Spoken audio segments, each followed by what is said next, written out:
They choose a topic in history, local, national, world, ancient, whatever they're interested in. And then they have to go out and do real research, get into archives or museums or talk to, eyewitnesses, that kind of thing. And also obviously read books and think about why their topic was important in history. What's the significance? Because we want to show them that history is a lot more important than just memorizing some names and dates. That's just boring stuff. But this teaches them, what makes history interesting and relevant. And so they analyze and interpret their information based on an annual theme that kind of forces that analysis. This year, the theme is breaking barriers in history. And then they present their information in a paper, a tabletop exhibit, a documentary, a dramatic performance, or a website. Can you tell me why the contest is so important, and why it is still important to hold it this year with COVID-19? First of all, it's really critical that our young people study the past. That's number one.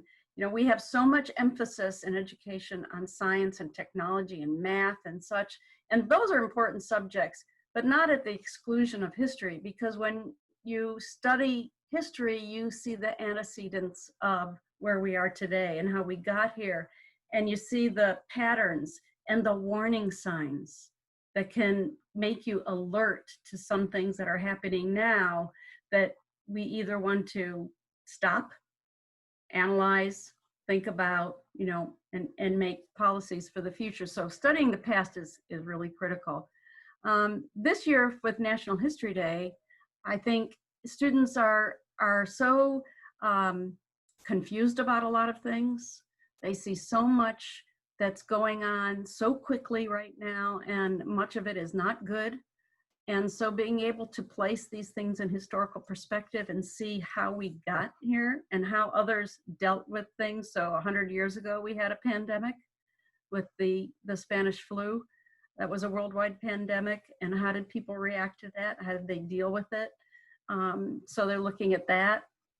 And also just the situation that we're seeing right now with the protests and the questions, so many questions that kids have about civil rights, about race in the United States, and how is the best way to help them understand it? Well, study the past. See how we got to this stage.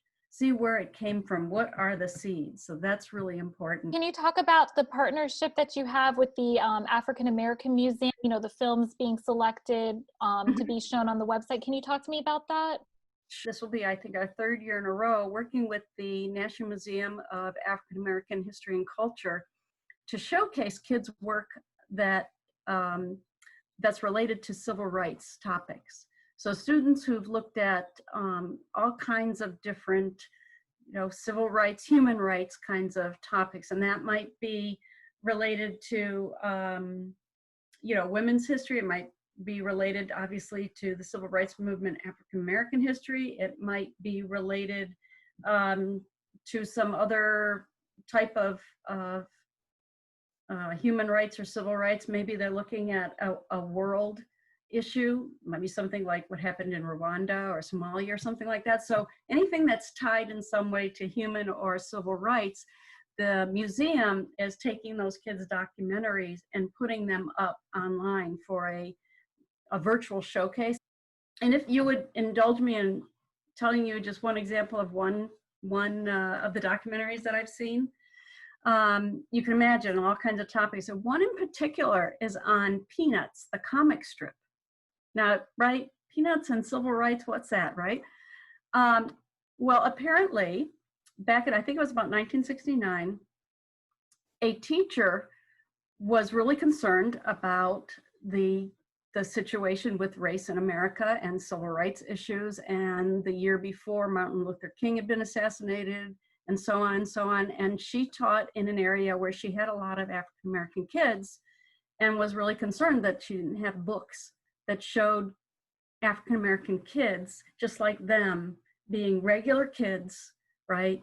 Doing regular kinds of things and being part of things. So she wrote to Charles Schulz and she asked him to create a child to go into his Peanuts comic strip. And after some back and forth that I will get into because you'll have to watch the documentary to see that. He created the student or the kid called Franklin, which you might remember seeing in Peanuts. And then so all of a sudden there's an African-American kid now as part of the Peanuts gang. And then the kids analyze that and talk about the hate mail that Charles Schultz got